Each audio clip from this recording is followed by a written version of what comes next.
नमस्कार, मैं कशिश और स्वागत है आपका मेरे खास कार्यक्रम में। अगर देखा जाए यहाँ पर तो यूपी की सियासत में वैसे ही नगर निकाय चुनावों को लेकर भूचाल मचा हुआ है कि आखिरकार कौन सी पार्टी जीतेगी, कितने वोटों से जीतेगी, कौन कौन से प्रत्याशी उतारे जाएंगे।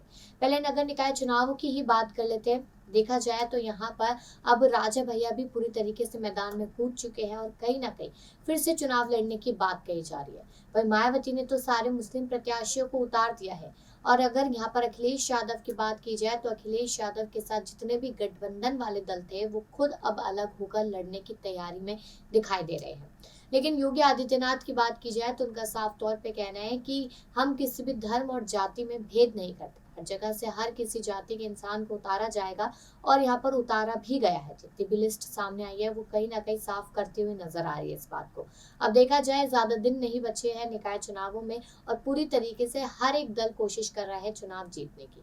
तो ये तो कुछ चुनावों को लेकर बातें सामने आ रही है और इसके साथ साथ अतीक अहमद के मुद्दे को भी जोड़ा जा रहा है। कहा जा रहा है कि क्या अतीक अहमद का मुद्दा यहाँ पर कौन सी पार्टी को फायदा कराएगा और कौन सी पार्टी को नुकसान कराएगा। देखा जाए तो सबसे पहले तो यही माना गया कि शायद जो हमला हुआ वो कहीं ना कहीं योगी आदित्यनाथ की सरकार ने कराया।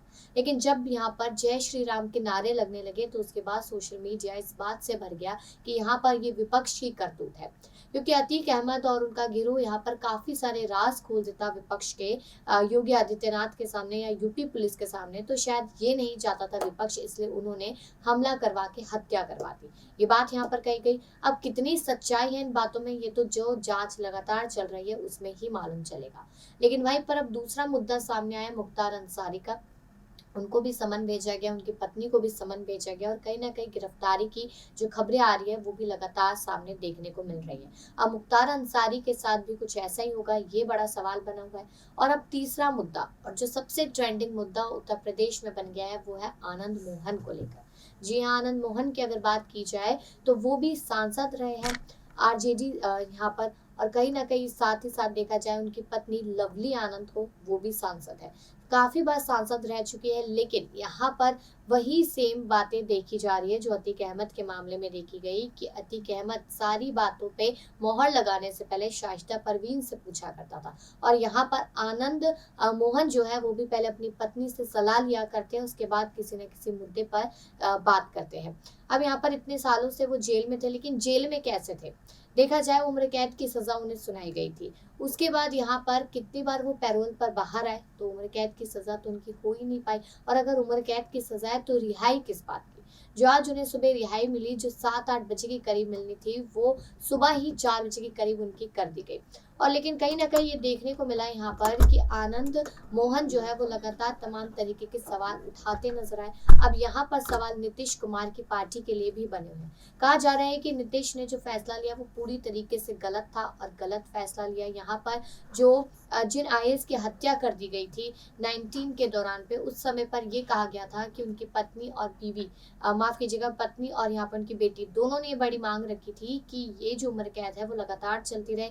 लेकिन इसके साथ साथ ये देखने को मिला कि आज बड़ा बयान सामने आया जिसमें बेटी ने कहा कि या तो सरकार को गिर जाना चाहिए, या तो नीतीश कुमार को इस्तीफा दे देना चाहिए, या फिर उनको अपने फैसले को वापस ले लेना चाहिए। तो इस तरीके की तमाम जानकारियां सामने आई। लेकिन आखिरकार यहाँ पर इस कार्यक्रम में हम आपको ये बता रहे हैं कि जो आनंद मोहन है वो किस तरीके से किसके इशारों पर चलते थे और कब कौन सा फैसला लेते थे। अब यहाँ पर उनकी पत्नी लवली आनंद के भी कुछ बड़े बयान यहाँ पर सामने आते हुए नजर आया, जिसमें उन्होंने कहा कि यहाँ पर जो आईएएस थे उनकी हत्या उन्होंने नहीं की, अगर वो सामने होते तो शायद बचा लेते। तो चलिए जानते हैं इस कहानी की पूरी सच्चाई क्या है और यहाँ पर कौन गुनहगार साबित हो सकता है। चलिए तो फिर उनकी पत्नी के बारे में बताते हैं कि वह एक राजनीतिक परिवार से ही आती है, क्योंकि उनकी मां की चचेरी बहन माधुरी सिंह 1980 के दशक में कांग्रेस पार्टी से संसद सदस्य थी।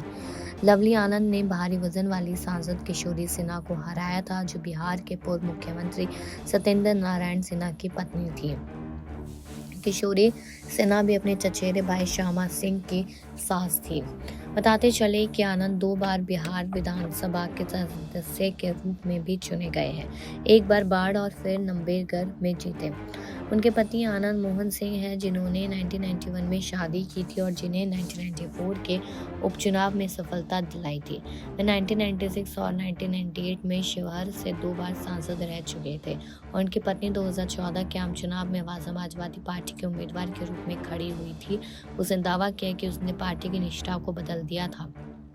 आगे देखा जाए तो आनंद ने अपने पति के बेगुनाही का विरोध करना जारी रखा। उस आधार पर चुनाव के लिए खड़ी हुई और दावा किया कि उसका पति एक राजनीतिक साजिश का शिकार है और वह कभी भी अपराधी गिरोह का नेता नहीं रहा।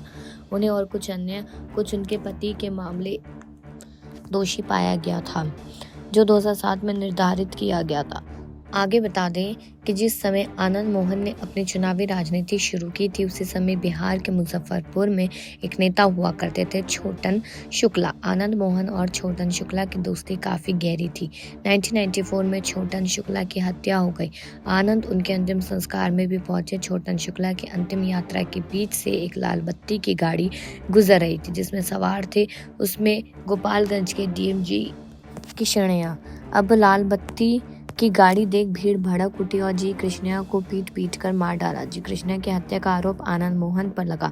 आरोप था कि उन्हीं के कहने पर भीड़ ने उनकी हत्या की। आनंद की पत्नी लवली आनंद का नाम भी आया।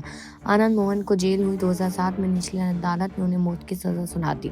आनंद मोहन देश के पहले पूर्व सांसद और पूर्व विधायक है जिनकी मौत की सजा मिली। हालांकि पटना हाईकोर्ट ने दिसंबर 2008 में मौत की सजा को उम्र कैद में बदल दिया। बाद में सुप्रीम कोर्ट ने भी जुलाई 2012 में पटना हाईकोर्ट के फैसले को बरकरार रखा। आनंद मोहन अभी भी जेल में ही थे। आगे देखा जाए तो 1996 में लोकसभा चुनाव हुए, लेकिन अब वो रिहा हो चुके हैं और आनंद मोहन को लेकर अब इस वक्त लगातार बड़ी जानकारियां सामने आती हुई नजर आ रही है। उन पे भी एक बार नजर डाल लेते हैं, क्योंकि अगर देखा जाए यहाँ पर तो आनंद मोहन को लेकर तमाम तरीके के सवाल उठे हुए, यहाँ पर लगातार बड़ी मांगे भी रखी जा रही है।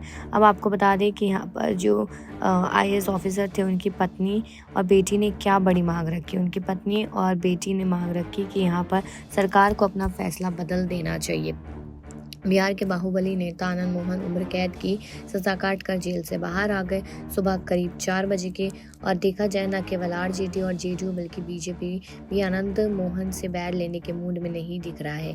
बीजेपी आनंद मोहन की रिहाई को लेकर बचा कर बयान दे रही है।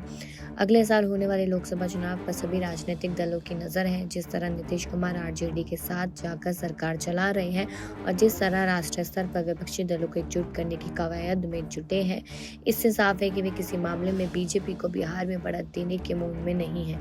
ऐसे में तय माना जा रहा है कि महागठबंधन की नज़र स्वर्ण वोटों पर भी है। साथ ही साथ अगर देखा जाए तो यहाँ पर तमाम तरीके के सवाल बने हुए हैं और लोगों के मन में यही है कि आखिरकार जब उम्र कैद की सज़ा दी गई थी तो फिर क्यों यहाँ पर आनंद मोहन के साथ इस तरीके का व्यवहार किया गया, क्यों उन्हें रिहा कर दिया गया।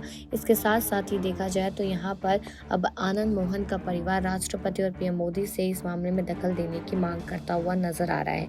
उमा देवी कहती है कि मैं राष्ट्रपति और PM से इस मामले में हस्तक्षेप करने CM नीतीश कुमार से उन्हें वापस जेल भेजने की अपील करती हूँ। उमा देवी ने बताया कि आनंद मोहन की रिहाई पर जनता विरोध कर रही है, इसके बाद भी उनकी रिहाई कर दी गई है। आखिरकार क्यों? अब इस पर अपनी राय जरूर दीजिएगा। तमाम खबरों के लिए देखते रहिए नेक्स्ट 9 न्यूज़।